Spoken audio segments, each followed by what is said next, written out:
A date which will live in infamy. Ao bem-estar dos trabalhadores. Você está ouvindo o História FM.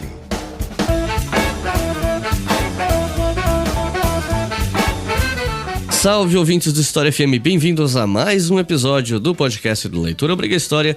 Eu sou Iclis Rodrigues e hoje vamos falar sobre Guerra Civil Espanhola. E para falar sobre esse assunto, eu trouxe um autor que publicou livros sobre esse assunto, mais precisamente Josep Boades. Então, Josep, fica à vontade para se apresentar para o pessoal. Bom dia, boa tarde todo mundo, muito obrigado por assistir ao programa. Meu nome é Josep Boades, eu nasci na Espanha já faz alguns anos. Estou residindo no Brasil desde o ano 2000. Além de outras atividades profissionais, eu continuo pesquisando temas de história. Eu tenho doutorado em História na Espanha e sou autor de alguns livros como Os Espanhóis ou A Guerra Civil Espanhola, ambos publicados pela editora Contexto. Então é isso, vamos conhecer mais sobre esse conflito que dividiu a Espanha depois dos comerciais.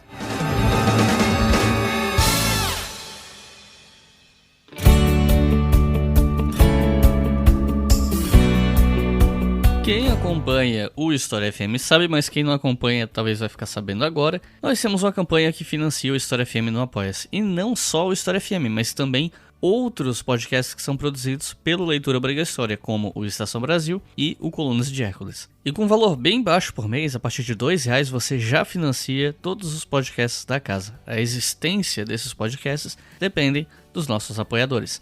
E com R$5 por mês, você pode ouvir os episódios com antecedência. E os nossos novos apoiadores e apoiadoras são Chico Bretanha, Paulo Moura, Felipe Sartin, Thiago Engel, Natália Pifeiro, Rúbia Ramos, Jaqueline Almeida, Fabiana Alves, Érico Loyola, Wagner Dantas, Daniela Iglesias, Iveson Alves, Fernanda Silva, Rodrigo Gonçalves, Thaís Moreira, Fábio Paulini, Maria Luísa Soares e Guilherme Garcia. Muito obrigado, pessoal.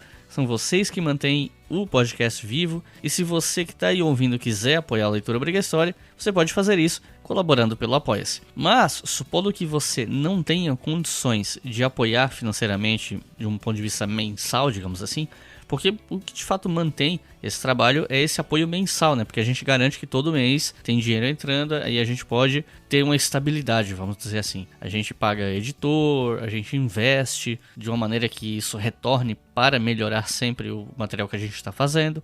Mas se você não tem como nos apoiar mensalmente, que é o que realmente mantém isso aqui andando, mas você quer ajudar, você sente que você quer ajudar porque você é grato pelo programa, etc. Tem como, você pode fazer isso via Pix, colaborando com qualquer valor na chave Pix leituraobrigahistoria@gmail.com. Repetindo, leituraobrigahistoria@gmail.com. Qualquer valor que você puder apoiar, quantas vezes for conveniente para você, já ajuda bastante o nosso trabalho. O Estação Brasil e o Colunas de Hércules também têm chaves Pix próprias, e aí, se você quiser apoiar cada um dos criadores individualmente, você pode fazer isso. Caso você seja ouvinte dos outros programas também, né? Ah, mas eu não tô com grana nesse momento para colaborar, tem alguma outra maneira de ajudar? Bom, também tem como. Você pode entrar em leituraobrigahistoria.com ou historiafm.com. Aí você desce ali do banner com o player que tem em cima do site. Logo embaixo tem as capas dos podcasts da casa. Você clica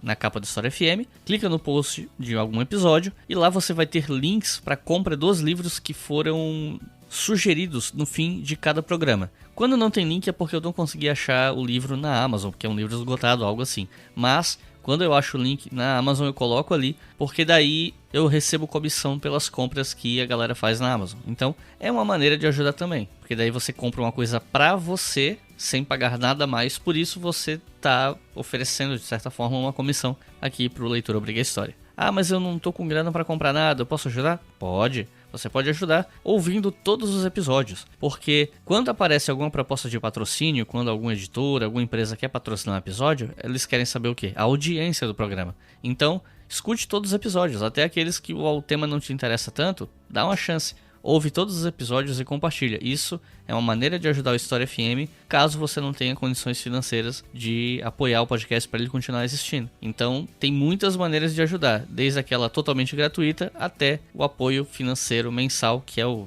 mais importante, digamos assim. Mas, como eu disse, tem muitas maneiras de ajudar, certo? Então chega de conversa e vamos para o episódio.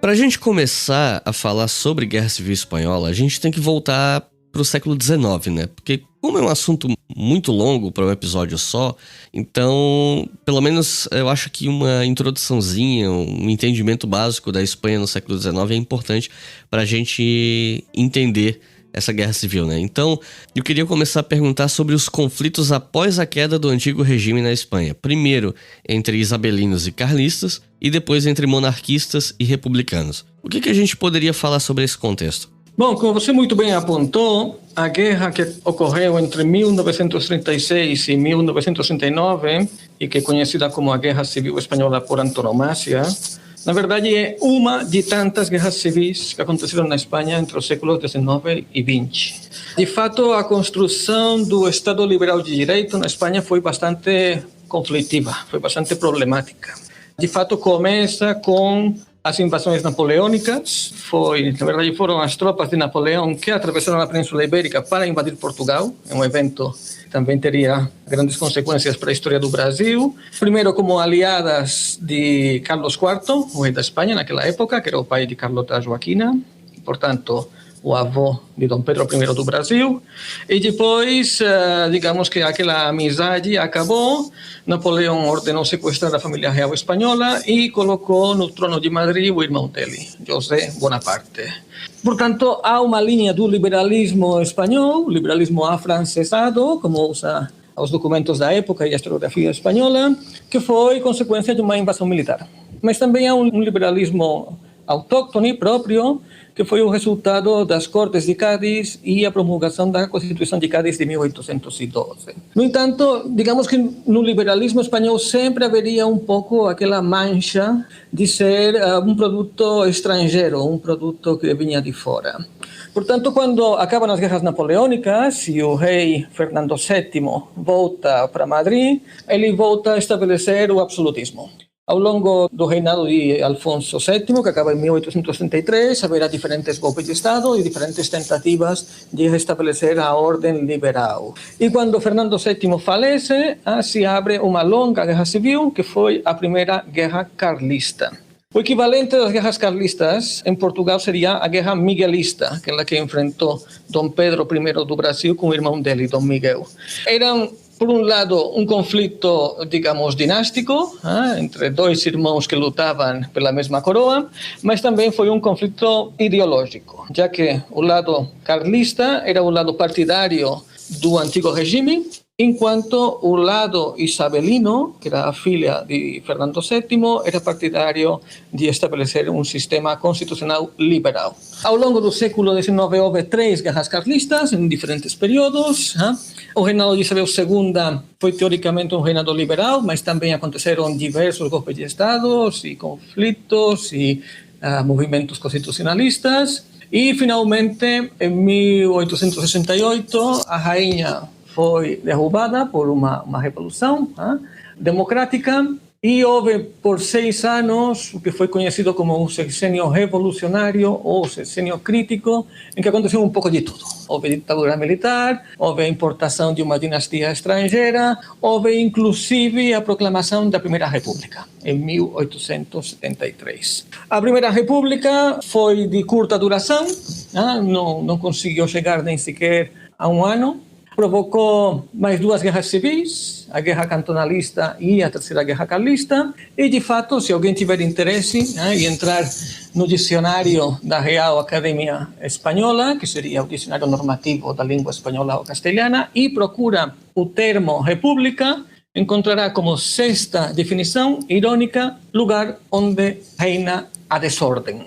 Então, a primeira experiência republicana na Espanha foi muito conturbada e, digamos, que geraria um sentimento de que a república não era a forma mais adequada para governar o país. Depois desse sexênio republicano, voltaria a mesma dinastia, a dinastia Bourbon, com o filho de Isabel II, Alfonso XIII, e seria proclamada uma Constituição Liberal Conservadora, a de 1876, que foi a mais longa em termos de duração até a atualidade. No final do século XIX, A Espanha perdeu as últimas colônias que tinha, que eram basicamente as ilhas de Cuba, Porto Rico e o arquipélago das Filipinas, no Pacífico. E isso foi um golpe muito duro para, digamos, a política e a inteligência espanhola. Houve um movimento já no começo do século XX de voltar a ter algum tipo de patrimônio colonial e foram iniciadas as guerras no norte da África, as guerras do Marrocos, que na verdade foram guerras muito duras e que provocaram graves conflitos. A Semana Trágica de Barcelona, em 1909, foi uma consequência do envio de tropas do porto de Barcelona para o norte da África para lutar contra os rebeldes marroquinos. E depois, em 1921, haveria um chamado Desastre de Anual, que foi uma batalha em que o exército espanhol perdeu mais de 11 mil soldados. Tudo isso criaria um clima de relações cada vez mais deterioradas entre o exército e a classe política.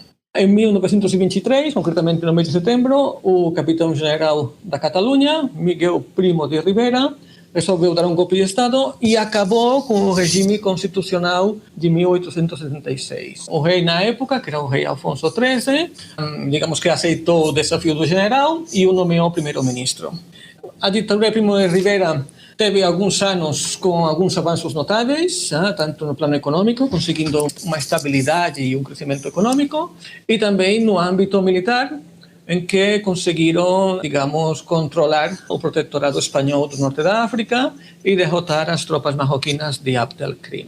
No entanto, a crise econômica de 1929 causou estragos nas finanças espanholas. No final do ano, Miguel Primo de Rivera resolveu abandonar o cargo.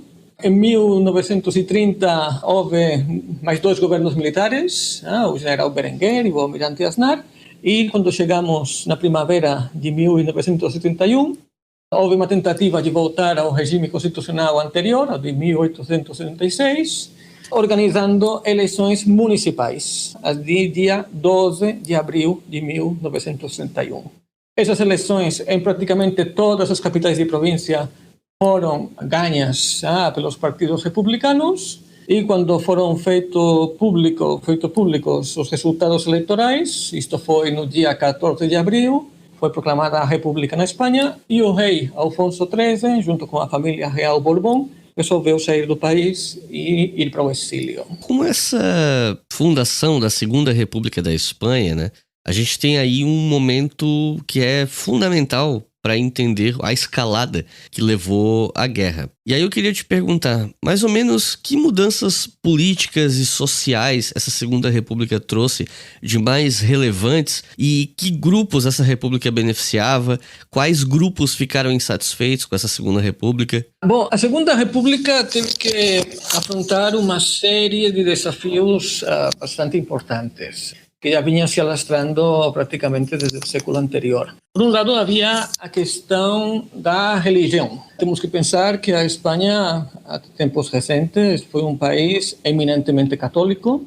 Durante o antigo regime, havia claramente uma aliança entre o trono e o altar. Os reis da Espanha eram reis católicos, e também a igreja tinha um peso muito relevante no âmbito da educação e também no âmbito doméstico. A República chegou com um programa político laico e também com um programa educacional progressista. Isso aí provocou situações de atrito com a hierarquia católica espanhola. E provavelmente o pior foi que algumas semanas depois da proclamação da República, houve uma onda de ataques, saques e incêndios de igrejas, conventos e mosteiros. Isto já tinha sido uma tônica geral ao longo do século XIX. Toda vez acontecia uma revolução liberal, digamos que os que pagavam o pato, entre aspas, em primeiro lugar, eram os clérigos. E com a Segunda República não foi diferente. Isso fez com que a Segunda República já nascesse no começo com, digamos, pouca simpatia pelos setores mais clericais da sociedade espanhola. Outro ponto importante é a questão nacional. Temos que pensar que a Espanha foi se criando aos poucos como a união de diversos reinos medievais. cada reino com seu povo, sua língua, sua moeda, sua cultura, seu direito. Já no antigo regime, e sobretudo os liberais, tentaram uniformizar esses diferentes reinos, criando uma estrutura estatal unitária, imitando um pouco o modelo jacobino da França. Pelo outro lado, havia movimentos que iam de um regionalismo até diretamente o separatismo, que reclamavam formas políticas mais condizentes com a pluralidade nacional do país. Isso seria também um elemento que os políticos da Segunda República tiveram que estudar e dar solução. Depois haveria toda a questão social. Temos que pensar que o primeiro terço do século XX, na Espanha e em boa parte da Europa e em outros muitos pontos do planeta, foi um momento de emergência do movimento operário. No caso concreto espanhol, o movimento operário nessa época estava liderado sobretudo pelo anarquismo. O anarquismo tinha basicamente duas organizações principais. Uma era a CNT, a Confederação Nacional do Trabalho, que era o principal sindicato em número de afiliados da Espanha e que seguia as linhas do anarcossindicalismo. Mas depois havia também a FAI, que era a Federação Anarquista Ibérica, que era mais partidária de um anarquismo mais de luta, mais combativo, e que inclusive tinha entre seus membros militantes anarquistas que tinham sido destacados na década anterior por atividades delictivas. Havia também toda a questão agrária, por uma questão histórica derivada do que é conhecido como a Reconquista, isto é, o avanço dos reinos cristãos sobre os reinos muçulmanos na Idade Média. O país era muito dispar em termos de superfície das fazendas. Então, o norte da Espanha, sobretudo a Galícia, é predominante o minifúndio, isto é, são pequenas propriedades agrícolas, enquanto na metade sul da Espanha o que predominava era o latifúndio. Então, eram grandes extensões de terra que estavam em poucas mãos. Encontrar uma solução para uma partilha mais justa da propriedade e para poder oferecer às massas camponesas sem terra, que trabalhavam como diaristas, uma possibilidade de ter a terra própria, foi outro dos desafios que os políticos republicanos tiveram que encontrar uma solução. Tá? E depois eu destacaria, no último ponto, o contexto internacional. Estamos falando de uma república que tinha como princípios ideológicos dominantes os princípios da social-democracia e do liberalismo, em um momento, a década de 30, depois da crise econômica de 29, em que as democracias ocidentais estavam atravessando uma grave crise. De fato, Mussolini já governava a Itália desde 1822 e Hitler chegaria ao poder em janeiro de 1933.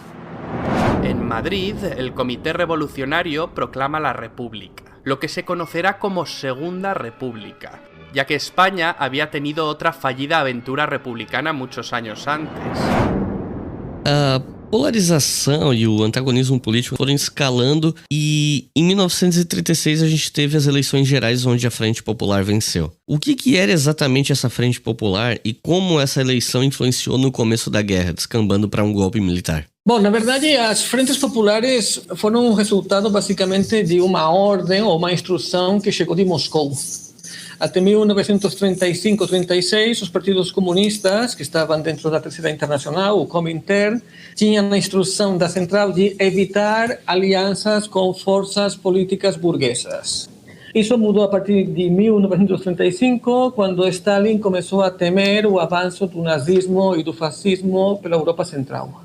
E aí ele impulsionou que os partidos comunistas liderassem coalições muito amplas com diversas forças de esquerda e de centro-esquerda.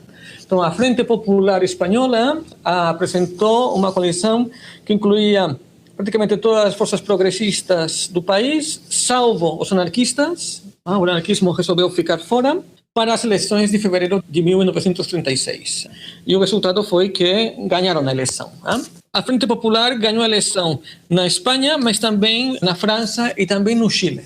Foram 3 países que nesse intervalo de tempo, por volta do ano 36, conseguiram chegar ao poder as frentes populares. O que fez a Frente Popular foi basicamente retomar toda uma série de reformas que a República tinha iniciado em 1931 e que depois da eleição de 1963, concretamente do mês de novembro, com a vitória das forças liberais conservadoras, tinham sido paralisadas. Portanto, voltaram de novo a incidir em toda a questão da reforma agrária, a expropriação de terras e latifúndios e a sua entrega em pequenos lotes para os camponeses. Houve também uma anistia muito extensa às pessoas que tinham sido condenadas com motivo da Revolução de Outubro de 1974, que foi uma revolução, por um lado, social, de anarquistas e socialistas, e, por outro lado, nacional, no caso da Catalunha. E também resolveram afastar os generais mais direitistas, os generais mais suspeitos de golpismo, para centros periféricos. Na verdade, a vitória da Frente Popular e a retomada das reformas não foi aceita de bom grado pelas forças de extrema-direita. Foi, por exemplo, o caso da Falange. Os falangistas saíram bastante às ruas a protestar e a gerar incidentes. Houve muitos confrontos, inclusive com vítimas mortais, entre falangistas e anarquistas e comunistas. E depois também o fato de enviar os generais suspeitos para praças periféricas acabou sendo um tiro no pé.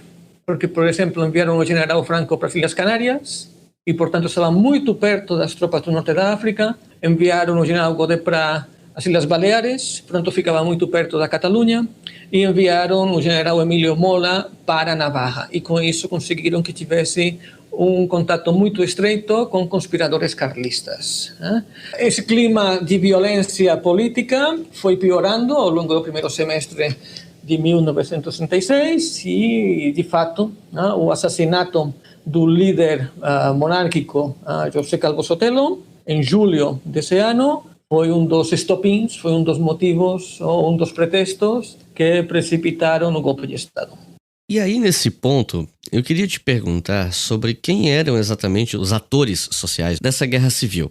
Porque quando se fala em guerra civil, normalmente as pessoas pensam em dois lados, automaticamente, né? Só que a Guerra Civil Espanhola, assim como outras guerras civis, são eventos complexos e misturam atores sociais diferentes, né?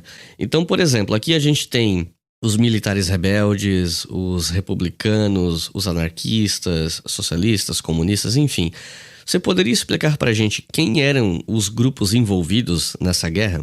Bom, na verdade, o universo de partidos políticos na Espanha de 1936 é muito extenso, é quase uma sopa de letras, tá?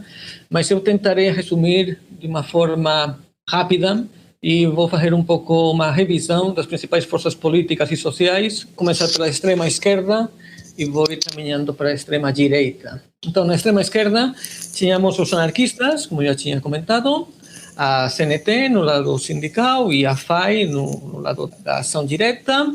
Depois teríamos os trotskistas, entre aspas, já que geralmente considerado trotskista o POUM, que era o Partido Operário de Unificação Marxista, cujo líder principal era Andreu Nin. Andreu Nin tinha sido um ex-anarquista que tinha viajado para a União Soviética poucos anos depois da Revolução Bolchevique e que inclusive tinha ocupado cargos importantes na Internacional Sindicalista, mas que depois, no final da década de 20, com a chegada de Stalin ao poder, percebe que a situação está piorando e resolve voltar para a Espanha. Inicialmente tem muita amizade, muita afinidade com Trotsky, mas depois há uma série de desencontros ideológicos e em 1965 Andreu Nin rompe o relacionamento de amizade que tinha com Trotsky. Mesmo assim, o POUM continua sendo visto como um partido da quarta internacional trotskista. Bom, de fato, a Espanha é um caso especial. Eu acho que é o único país que eu conheço em que a Internacional Comunista tinha dois partidos comunistas. Tinha o PSUC, que era o Partido Socialista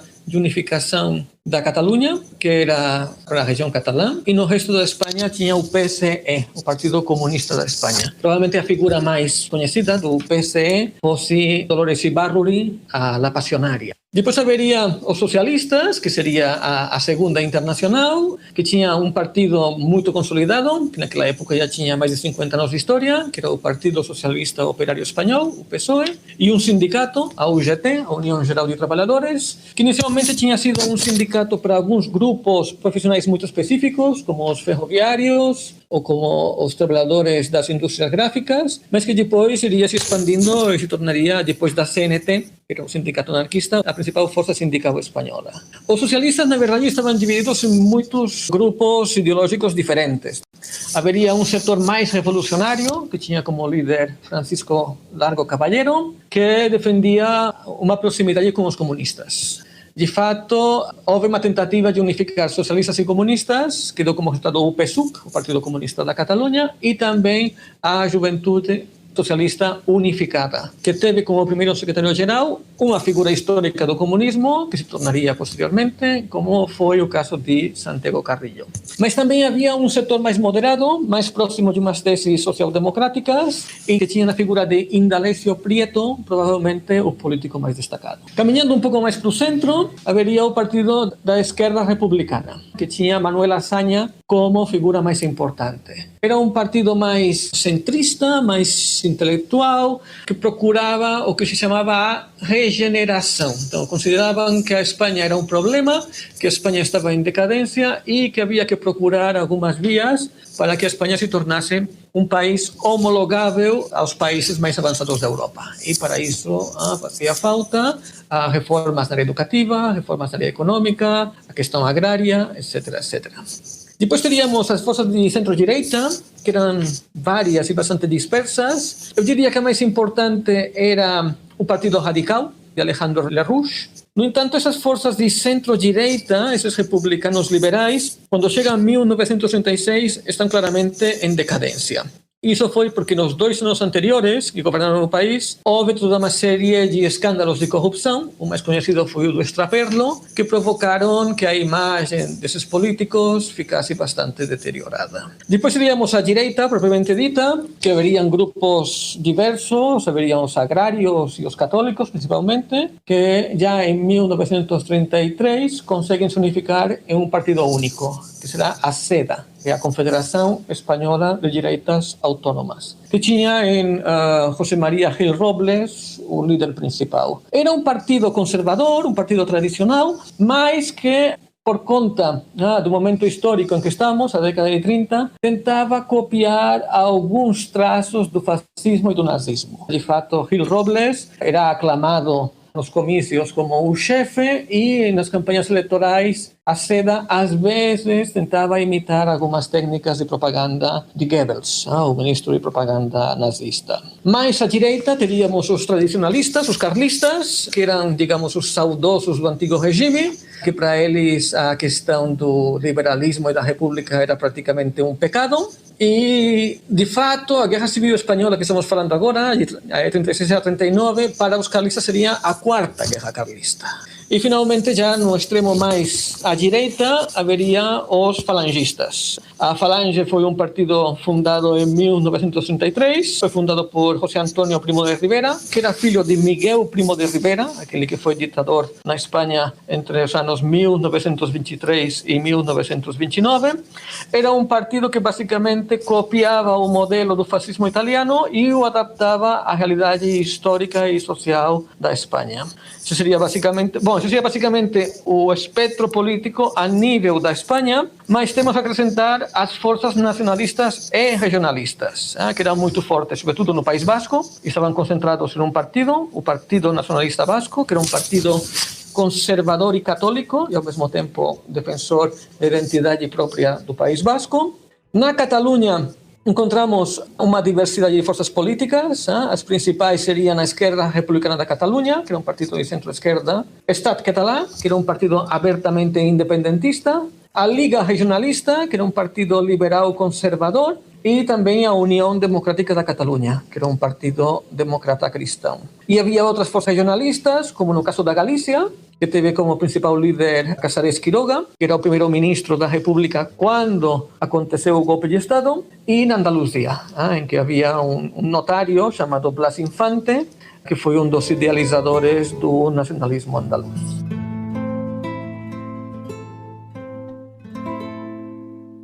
Você está ouvindo o História FM.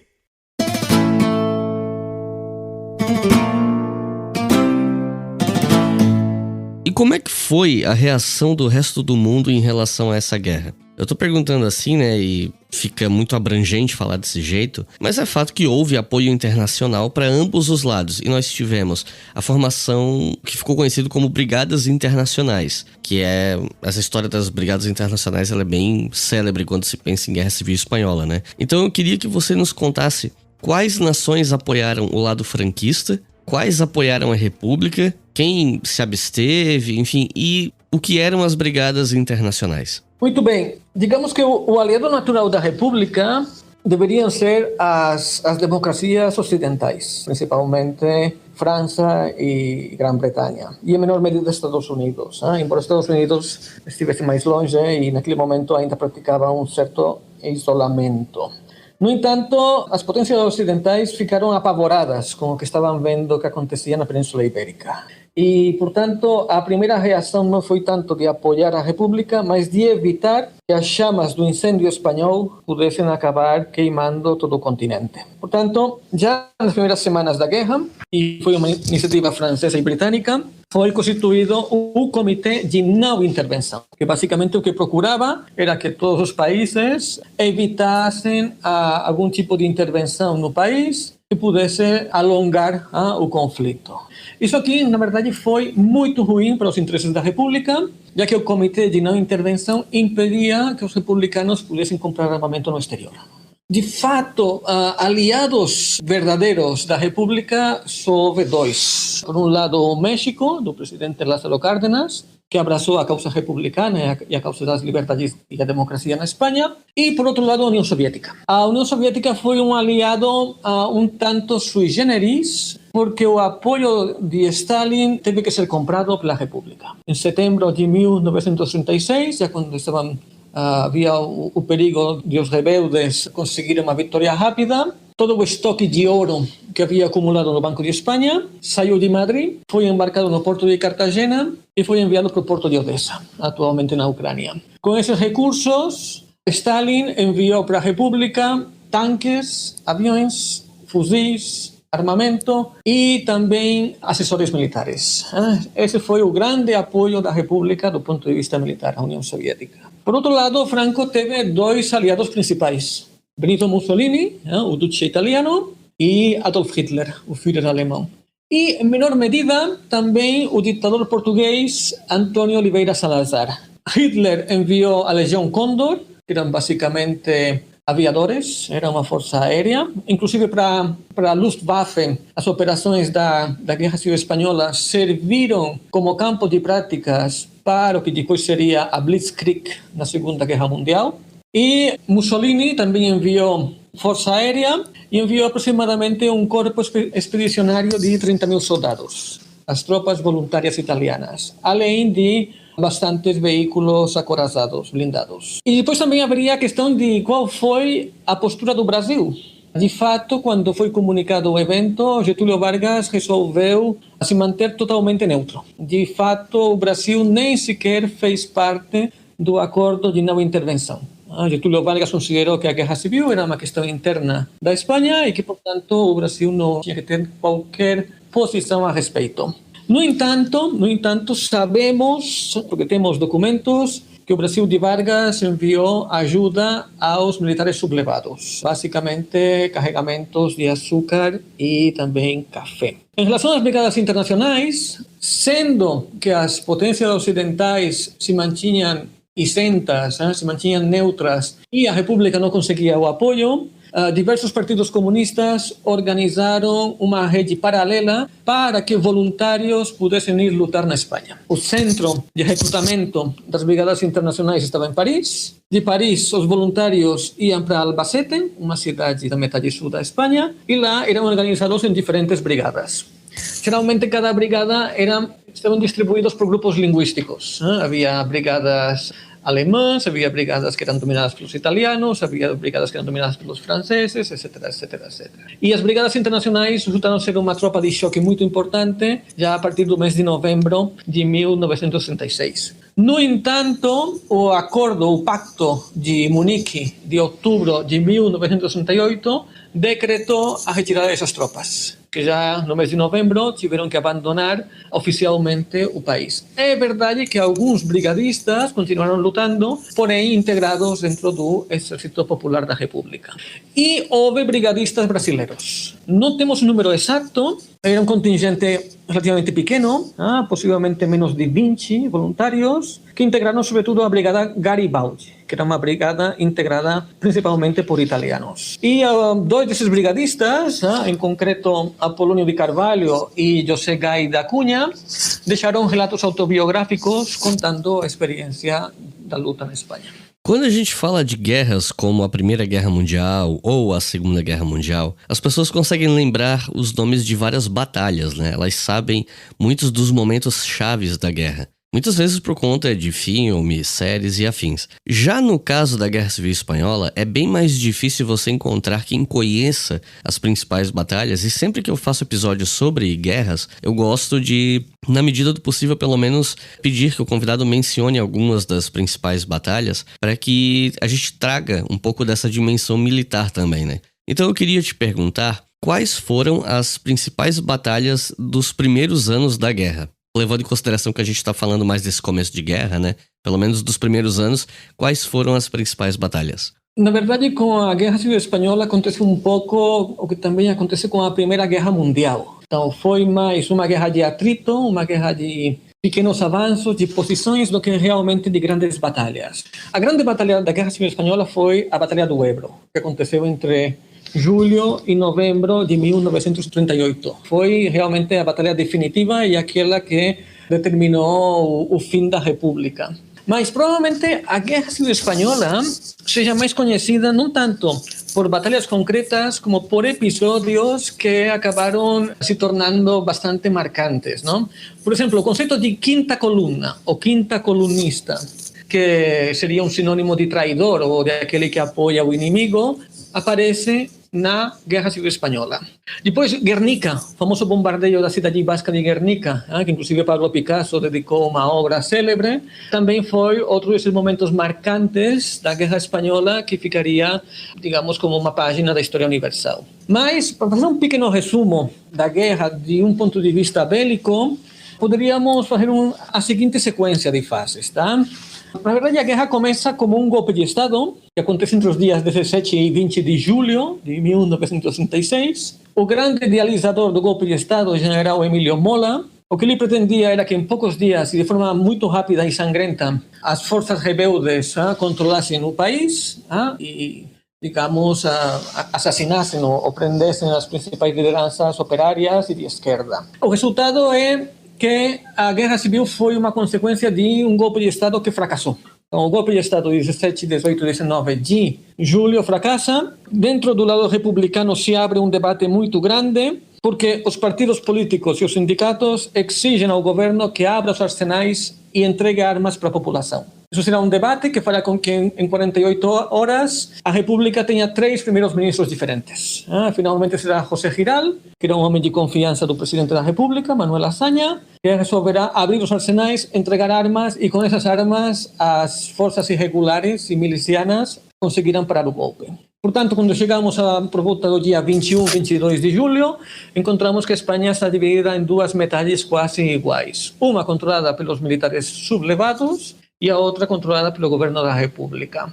Os militares não conseguiram o triunfo nas principais capitais espanholas. Madrid, Barcelona, Valência e Bilbao continuaram sob o controle do governo. Mas mesmo assim ocupavam praticamente a metade do território peninsular, mais os arquipélagos de Canárias e Baleares. O segundo momento é o general Franco sai das Canárias, vai para o norte da África, controla as tropas coloniais, que seria o corpo mais avançado, mais aguerrido do exército espanhol, mas tem que deslocar essas tropas do norte da África para a Península Ibérica.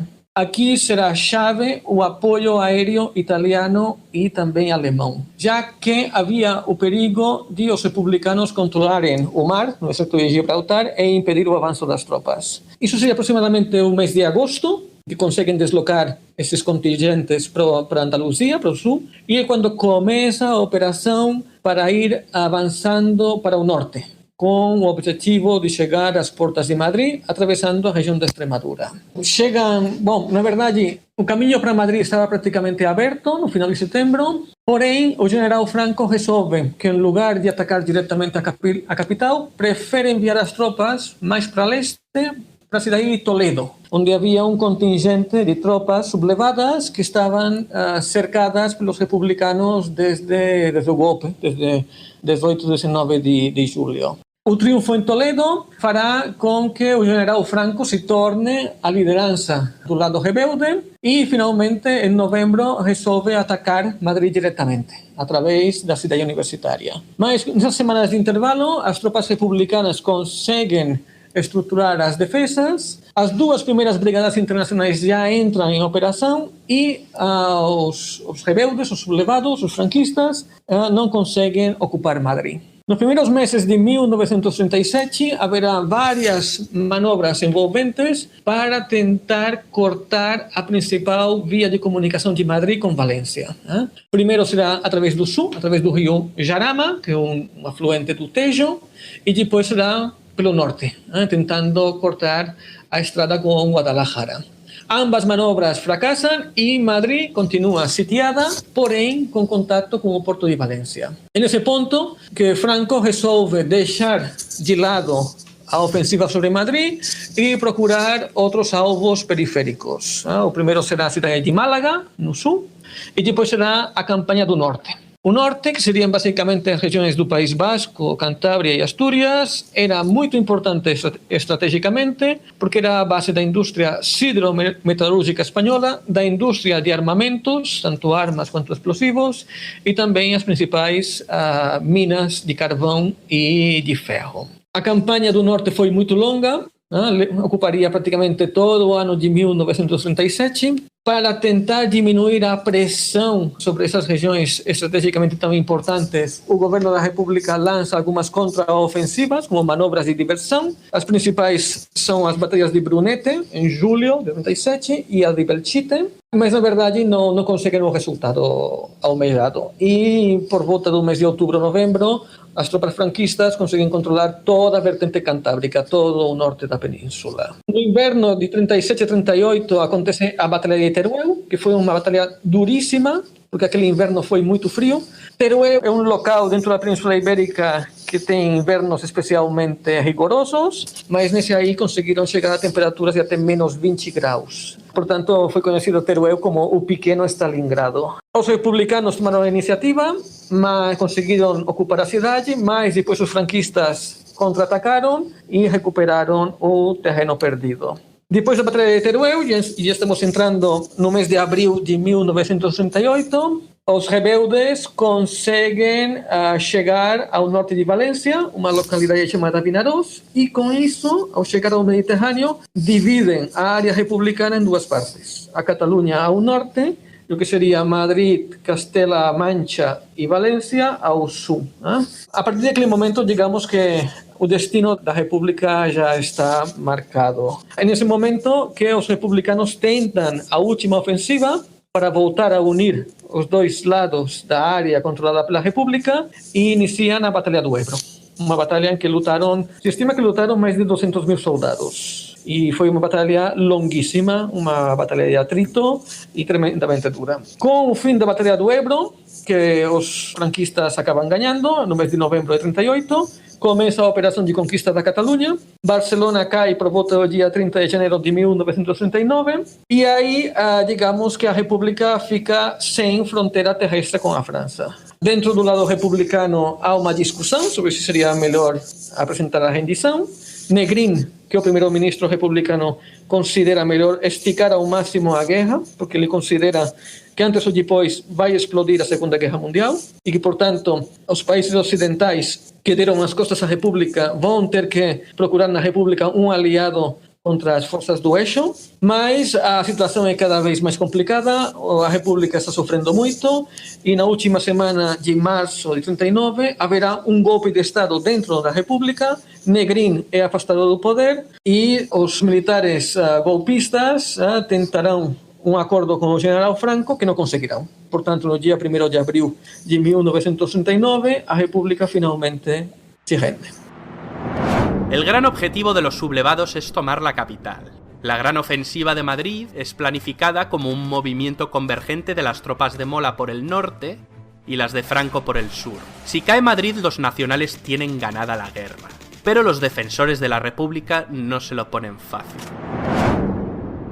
Quando a gente fala sobre Guerra Civil Espanhola, um episódio que eu vejo que é talvez o episódio que mais inflame os ânimos das pessoas foi uma sucessão de eventos que alguns chamam de Jornadas de Maio ou Eventos de Maio, que teriam ocorrido em 1937. Então eu queria pedir para você explicar para o pessoal que está ouvindo o que é que foram esses tais Eventos de Maio.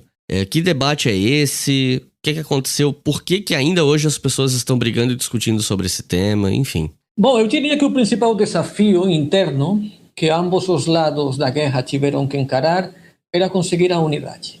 Já vimos que o espectro político da Espanha de 1936 estava formado por uma constelação de diversas forças políticas, cada uma com uma ideologia, uma estrutura, líderes, objetivos diferentes, mas na guerra era importante manter a unidade, pelo menos de comando. E nesse ponto, os rebeldes conseguiram a unidade muito antes do que os republicanos e de uma maneira muito mais intensa do que os republicanos. Depois da Batalha de Toledo e da recuperação de Toledo, Franco se torna, de todos os generais, o general mais destacado, o que tem mais apoio dos aliados no exterior e aquele que internamente consegue concentrar mais forças. E já no final de outubro, o general Franco é elevado à categoria de caudilho e generalíssimo dos exércitos. Com isso conseguirão os rebeldes ou os nacionais ter uma unidade de comando bélico que os republicanos não tinham. Mais adiante, já no mês de abril de 1937, Franco também conseguirá juntar todas as forças políticas em um partido único, com um nome longuíssimo e barroco, que era a Falange Espanhola Tradicionalista das Juntas de Ofensiva Nacional Sindicalista, que seria conhecido popularmente como Movimento Nacional. Então, com a unidade de comando bélico e a unidade política como partido único, digamos que em menos de um ano as forças rebeldes estavam totalmente unificadas. Isso não aconteceu com as forças republicanas. E o que é conhecido como os fatos, os eventos de maio, foi uma espécie de guerra civil dentro da guerra civil do lado republicano. O catalisador, o motivador do conflito foi uma tentativa do governo da República de ocupar o prédio da Telefônica, o prédio das telecomunicações de Barcelona. O governo da República estava controlado basicamente por republicanos de esquerda e comunistas, enquanto o prédio da Telefônica estava controlado pelos trotskistas e os anarquistas. Os comunistas acusavam anarquistas e trotskistas de quinta colunistas, ou seja, de grampear as comunicações e de passar informação delicada para o inimigo. Por esse motivo, um corpo de policiais da República resolveu assaltar e ocupar pela força o prédio da Telefônica. A esse ataque foi respondido com tiros e com violência pelos anarquistas e houve uma série de dias, nesse mês de maio, em Barcelona, em que houve uma guerra de barricadas por diferentes ruas e avenidas da cidade. O resultado foi que os anarquistas e os trotskistas foram derrotados.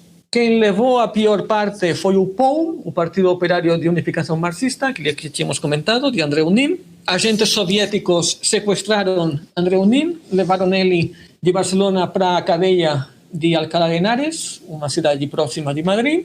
Lá ele ficou por um tempo, depois foi retirado da cadeia, foi levado para uma checa. Uma checa era um centro de detenção ilegal do Partido Comunista. Foi interrogado, foi torturado e finalmente foi assassinado.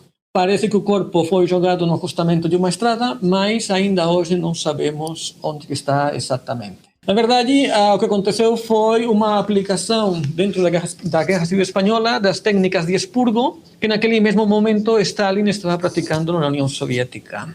Como consequência dos fatos de maio, Largo Caballero, que era o primeiro-ministro da República, apresenta demissão. Os 4 ministros anarquistas que faziam parte do governo republicano também foram exonerados do cargo. E no lugar, quem passaria a dirigir a política republicana seria Juan Negrín, um político canário, um político do Partido Socialista, mas que tinha um contato muito direto e simpatia com os comunistas. Algumas das consequências dos fatos de maio foi que todo o processo de coletivização de terras e fábricas que tinha sido iniciado em julho do ano anterior, que foi conhecido como a Revolução Espanhola, foi interrompido. E depois também todos os movimentos milicianos, enfim, todas as tropas paramilitares que diversos partidos políticos e sindicatos possuíam, foram obrigadas a se integrarem no Exército Popular da República. Um testemunho de tudo aquilo que aconteceu em Barcelona naquele mês de maio de 1937 foi George Orwell, o escritor inglês. E, de fato, um dos livros, para mim, mais importantes de Orwell, Homenagem à Catalunha, é justamente meio uma reportagem, meio um relato autobiográfico da experiência vivenciada naquelas semanas e das consequências que tudo isso teve. Se alguém tem interesse, além do livro de George Orwell, também recomendaria o filme de Ken Loach, inspirado nessa obra, em homenagem à Catalunha, que é Terra e Liberdade, que conta como um grupo, uma milícia vinculada ao POM, luta no front de Aragão. Depois acontecem todos os distúrbios, os eventos de maio em Barcelona, e acabam sendo obrigadas a se dissolverem e passar a integrar-se ao exército republicano.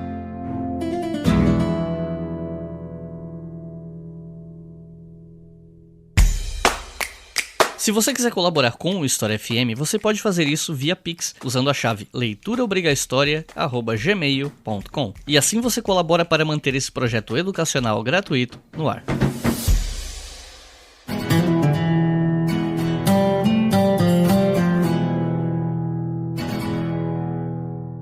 Quando eu li o teu livro sobre Guerra Civil Espanhola, eu fiquei com uma sensação muito forte de que, de 1937 em diante, a vitória do lado franquista era uma questão de tempo e que a República não tinha uma real chance de vitória a partir desse ano. Eu não vou bater o martelo e dizer que foi isso mesmo, até porque isso aqui é uma impressão de leitor, né? É o tipo de afirmação também que não dá pra fazer lendo um livro só. Mas levando em conta que você estudou muito esse assunto, leu muito pra poder escrever o teu livro, e sendo o autor do livro que eu li, né? Eu queria te perguntar, você acha que isso faz sentido? De que a partir de 37, 38, o lado franquista já estava com a faca e o queijo na mão, mas foi só questão de tempo para de fato eles ganharem essa guerra? O que a gente pode falar mais sobre esse fim da guerra? Bom, na verdade, alguns biógrafos do general Franco coincidem com esse ponto de vista. Então, depois do fracasso da ocupação rápida de Madrid, no final de 86, há a sensação de que o general Franco queria uma guerra longa. E queria uma guerra longa para ter tempo de esmagar os movimentos sociais de esquerda. Estava convencido que se queria que a ditadura durasse por muitos anos, como de fato aconteceu, uma guerra longa de atrito e de perseguição de oponentes seria um fator relevante. E, em paralelo, Juan Negrín, que era o primeiro-ministro da República depois dos eventos de maio em Barcelona, também ele estava ciente de que a posição da República era muito delicada, que dependia basicamente do apoio à União Soviética e que, enfim, só fazia recuar em relação aos avanços continuados e persistentes das tropas franquistas. No entanto, Negrín considerava que no contexto internacional europeu, em que as demandas de Hitler eram cada vez mais exigentes, temos que pensar que o expansionismo alemão do Terceiro Reich começou exigindo a entrega do Saare, depois houve a anexação da Suíça, depois houve a questão dos Sudetos, que levou ao Pacto de Munique de outubro de 38, mas já no começo de 39 Hitler, digamos, que descumpriu o Pacto de Munique e ocupou toda a Tchecoslováquia, e depois começou a reivindicar a Polônia. Então, Negrín considerava que a França e a Grã-Bretanha, antes ou depois, deveriam parar os pés ao Führer. E quando isso acontecesse e declarassem a guerra à Alemanha nazista, a República Espanhola seria uma peça importante, um aliado crítico, um aliado-chave dentro dessa nova guerra que deveria acontecer na Europa. E, na verdade, é que os dois estavam certos, Franco e Negrín. Franco porque realmente essa memória da tragédia da Guerra Civil e toda a repressão que trouxe consigo fez com que fosse um dos ditadores mais longevos da Europa. Então, esteve desde outubro de 36, em que foi proclamado caudilho, até novembro de 75, que foi quando veio a falecer. Então, estamos falando de um ditador de quase 40 anos. E Negrín também em parte estava certo, porque a Guerra Civil Espanhola acabou no dia 1º de abril de 39, E no dia 1º de setembro desse mesmo ano, Hitler invadia a Polônia. Portanto, houve simplesmente um intervalo de 5 meses entre o fim da Guerra Espanhola e o início da Segunda Guerra Mundial. Quando você procura material sobre a Guerra Civil Espanhola, você percebe que se fala muito sobre violência e repressão nos diferentes lados do conflito, né? A repressão do lado franquista ela costumava ser bem pior, mais abrangente, mas também se fala sobre violência do lado das esquerdas. E eu sei que isso gera um debate, gera uma certa polêmica, gera discussões sobre equivalência da violência do lado opressor versus o lado oprimido. Enfim, é um debate muito complexo e tal. Então eu queria que você comentasse um pouco sobre alguns casos mais emblemáticos de repressão ou violência dos diferentes lados e queria saber qual é a sua leitura sobre isso. E aí fica à vontade para opinar como você preferir. Bom, eu gostaria de fazer uma consideração prévia. Qualitativamente, a repressão praticada pelos dois lados foi igualmente bárbara. Se eu tivesse que escolher entre um centro de detenção falangista ou uma chica comunista, sinceramente, seria uma escolha de Sofia.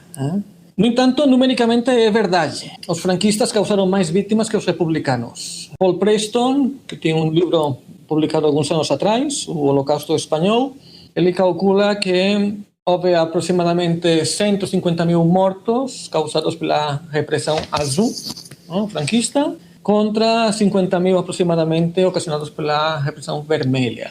Mas isso se deve basicamente a que os franquistas ganharam a guerra e, portanto, continuaram na repressão após 1º de abril de 89. De fato, foi aberta uma causa geral para apurar responsabilidades tanto de ex-combatentes do exército como de pessoas que tiveram algum tipo de engajamento político ou social. E depois também ao fato de que, enfim, a guerra, salvo alguns momentos concretos, quem sempre tomou a iniciativa foi o lado franquista. Os piores momentos da repressão aconteceram nas primeiras semanas da guerra e também toda vez que uma localidade era ocupada militarmente.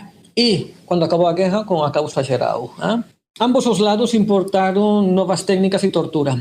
Por exemplo, era frequente que os falangistas obrigassem os interrogados a tomar óleo de rícino, que provocava umas cólicas intestinais muito severas, que era uma técnica importada dos fascistas italianos. E no caso das checas comunistas, era muito praticada a tortura do sono, que era impedir o preso dormir, mediante som alto ou mediante técnicas de tortura diferentes. Sí que é verdade que, no caso da repressão vermelha, os clérigos, padres, bispos, freiras, estiveram entre os alvos principais, sobretudo nas primeiras semanas do conflito. A Igreja Católica considera que houve aproximadamente 10.000 mártires, e de fato, 1.000 deles já foram beatificados. João Paulo II fez uma grande beatificação de 500 sacerdotes e religiosos e seu sucessor Bento XVI fez mais uma. E depois também dentro dessa área de violência e repressão, eu destacaria a violência sexual, que era aplicada sobretudo nas mulheres. Já fosse como instrumento para obter informação nos interrogatórios ou simplesmente como uma humilhação para as vítimas, com a vontade de deixá-las marcadas socialmente. Los años 37 y 38 constituyen el largo tramo central de la guerra, que partiendo de un equilibrio de fuerzas se va a ir resolviendo en favor de los sublevados. E muito se fala sobre como intelectuais tiveram um papel importante nessa guerra, né? Porque muitos escritores e artistas bem famosos da época tiveram algum envolvimento com ela, seja lutando, seja declarando apoio a algum lado, seja representando a guerra na sua arte, né? Tem gente como Ernest Hemingway, George Orwell, Pablo Picasso, entre tantos outros, né? Como você vê não apenas a participação deles na guerra, mas também o impacto que a guerra teve em toda uma geração, em parte pelo que os escritores e artistas produziram a respeito dela? Bom, já comentamos anteriormente o caso de George Orwell. Orwell era um intelectual de esquerda, próximo das teses comunistas, e o que ele viu na Espanha fez mudar completamente o pensamento. Então, obras posteriores como Animal Farm, que acho que no Brasil foi traduzida como A Revolução dos Bichos, ou 1984, que são críticas duríssimas ao totalitarismo, seja de direita ou de esquerda, provavelmente não teriam sido concebidas sem a experiência lutando na Espanha entre 1936 e 39. Também é verdade que os intelectuais tiveram um papel de destaque na propaganda política. Um autor francês, que inclusive residiu no Brasil por um tempo, Georges Bernanos, que era uma pessoa de ideologia de direita ou de extrema direita na França. Ele vivenciou o início da Guerra Civil Espanhola na ilha de Mallorca e ficou arrepiado. E quando voltou à França, em 1937, publicou um livro, Os Grandes Cemitérios sob a Lua, em que lança gravíssimas acusações, inclusive contra o bispo, pela repressão que ele presenciou na ilha. De fato, para compensar o impacto que teve o livro de Bernanos, outro intelectual, Joan Estelrich, que era uma figura que procedia das linhas do nacionalismo catalão, mas que se tornou um apologeta do franquismo, escreveu um livro, A Perseguição Religiosa na Espanha, que foi traduzida a diversas línguas e que continha muito material gráfico, mostrando, enfim, os incêndios de igrejas, conventos e locais religiosos.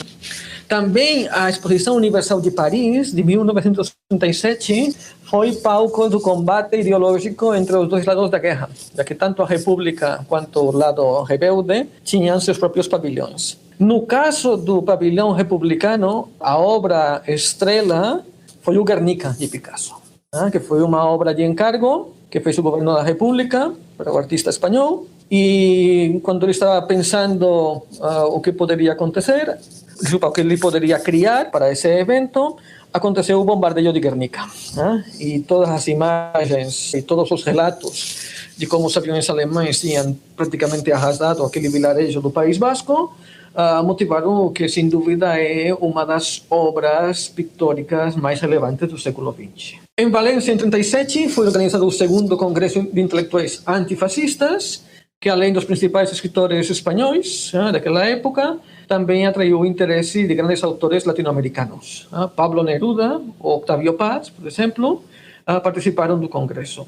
Também diversos membros do que nos Estados Unidos é conhecida como a geração perdida, a geração que participou da Primeira Guerra Mundial, foram para a Espanha para conhecer de primeira mão o que estava acontecendo. E temos, sobretudo, duas figuras muito importantes: Ernest Hemingway e João dos Passos.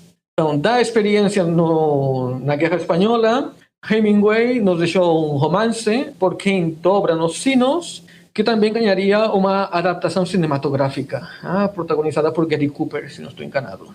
Outros intelectuais, por exemplo, o fotógrafo Frank Capra, também esteve na guerra, e algumas das fotografias mais emblemáticas deste fotógrafo foram captadas nas trincheiras e nos campos de combate espanhóis.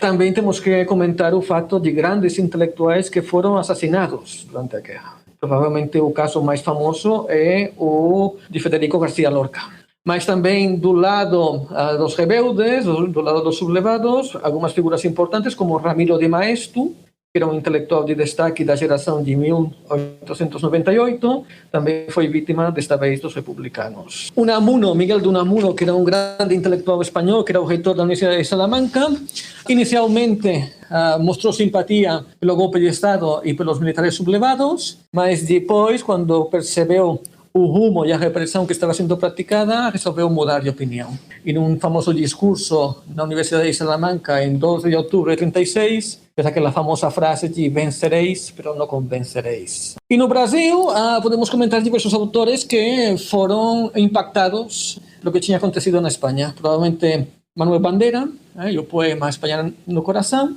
mas também encontramos algumas alusões à Guerra Civil Espanhola na obra de Jorge Amado. Então, toda essa participação de escritores, de pintores, de intelectuais na Guerra Civil Espanhola faz com que a vezes tenha um certo ar de guerra romântica, malgrado a quantidade de pessoas que perderam a vida, malgrado os mais de 300 mil refugiados, malgrado todos os horrores que trouxe a guerra. E para a gente terminar, eu queria fazer duas perguntas. As duas têm uma relação direta, de certa forma. Essa guerra ela deixou marcas muito profundas na sociedade espanhola e ainda suscita debate. Ainda hoje você encontra grupos que rememoram lados da guerra para abraçar discursos políticos, etc. Ainda existem polêmicas em torno disso. Então, as minhas duas perguntas seriam: primeiro, dado o impacto que a guerra teve em tantas famílias na Espanha, houve casos na sua família onde a guerra impactou levando em consideração que você é espanhol, então é uma outra dimensão, né? Porque eu, como brasileiro, falar sobre a Guerra Civil Espanhola é uma coisa. Alguém que é da Espanha e que a guerra pode ter tido efeitos na sua família ou nos seus descendentes, dá uma outra dimensão, né? Uma dimensão mais pessoal. E a segunda coisa é... Quais debates ou polêmicas ocorrem na Espanha hoje que têm alguma relação com a Guerra Civil? Bom, a primeira pergunta...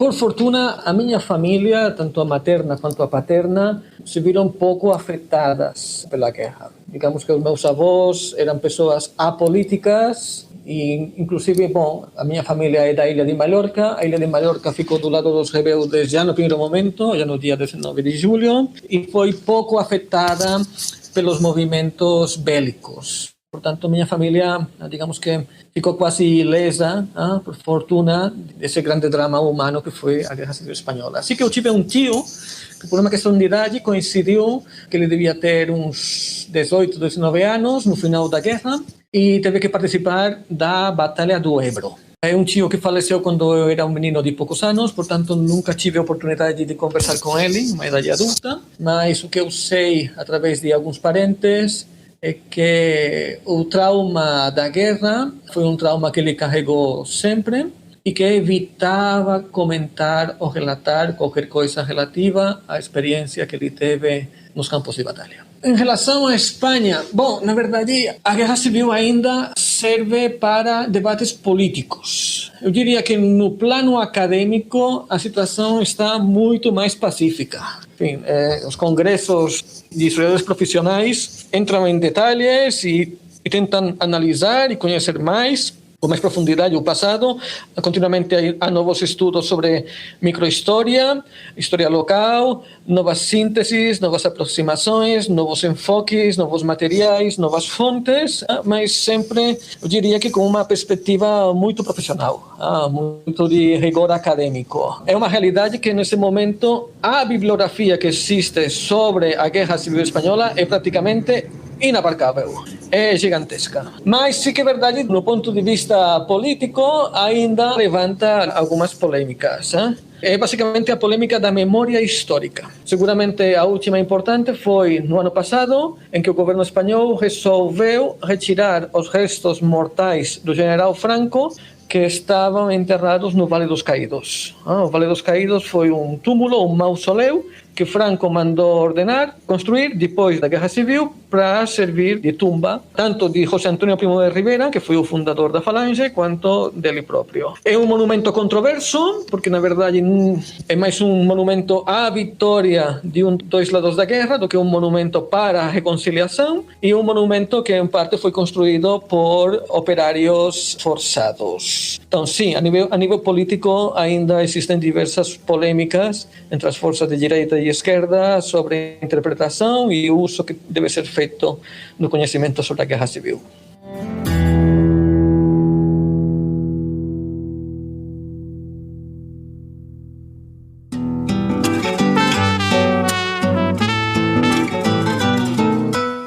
Recomendações de leitura para quem ouviu o episódio até o final, ficou interessado e quer estudar mais sobre Guerra Civil Espanhola.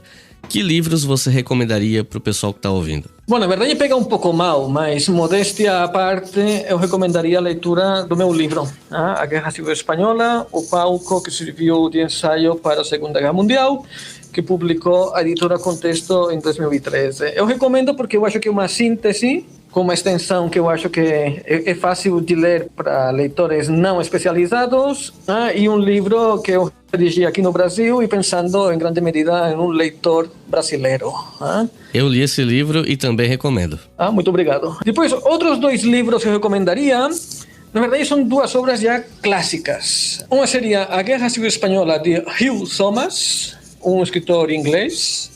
É uma história mais factual, é uma história dentro dessa tradição de escrita da história anglo-saxã, dessa linha liberal Whig, mas que ainda hoje eu acho que é uma obra de referência, mesmo que nos últimos anos tenham aparecido novas publicações e novidades que podem complementar, mas ainda hoje, para ter uma primeira visão, eu acho que Hugh Thomas é um autor de grande relevância. E depois a outra, que seria complementar e o oposto. É a obra do historiador francês Pierre Vilar. Pierre Vilar foi um historiador francês da escola do materialismo histórico. Ele conhecia muito bem a história da Espanha, ele pesquisou muito a história da Catalunha do século XVIII, e a Guerra Civil do Pierre Vilar é uma síntese um pouco esquemática talvez, mas que oferece as chaves principais para poder entender o conflito de uma maneira muito didática e muito clara. Mas, além desses 3 livros, eu gostaria que o público brasileiro acompanhasse o trabalho que está sendo feito no mundo acadêmico local, aqui no Brasil, sobre a Guerra Civil Espanhola e sobre a participação de brasileiros na Guerra Civil Espanhola. Temos já uma bibliografia muito relevante que eu recomendo muito. Eu comento no livro que, basicamente, o início foi na USP, na Universidade de São Paulo. E teríamos, por um lado, o professor José Carlos Sevi, que é um grande conhecedor da história contemporânea da Espanha e que tem vários discípulos que têm trabalhado temas relativos à Guerra Civil. Por outro lado, o grupo da professora Maria Luisa Tucci, que fez um trabalho excelente sobre o acervo documental do DOPS, a polícia política da década de 30, e que, enfim, traz muitas informações, tanto de imigrantes espanhóis que eram suspeitos de anarquismo ou socialismo, quanto do controle que foi feito para os brasileiros que foram para a Europa lutar na guerra e que depois voltaram. E, finalmente, a professora Valeria Di Marco, que é uma professora do Departamento de Letras, também da USP, que faz estudos sobre Max Schaub, um intelectual republicano importante, e que também faz estudos muito relevantes sobre a Guerra Civil e o exílio. Então é isso, pessoal. José, gostaria de fazer alguma consideração final, alguma fala final? Não, simplesmente agradecer ao público que tenha chegado até o final, o tempo dedicado e a atenção. Então é isso, gente. Muito obrigado por terem ouvido até o final. Não se esqueçam que o História FM é financiado pela nossa campanha no Apoia-se, em apoia.se/obrigahistoria. Você pode colaborar com qualquer valor a partir de R$2 por mês, e com R$5 por mês você ouve os episódios com antecedência. Então é isso, muito obrigado e até a próxima.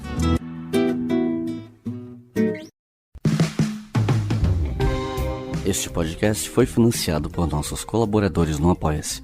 Acesse apoia.se/obrigahistoria e contribua para manter este projeto educacional gratuito no ar.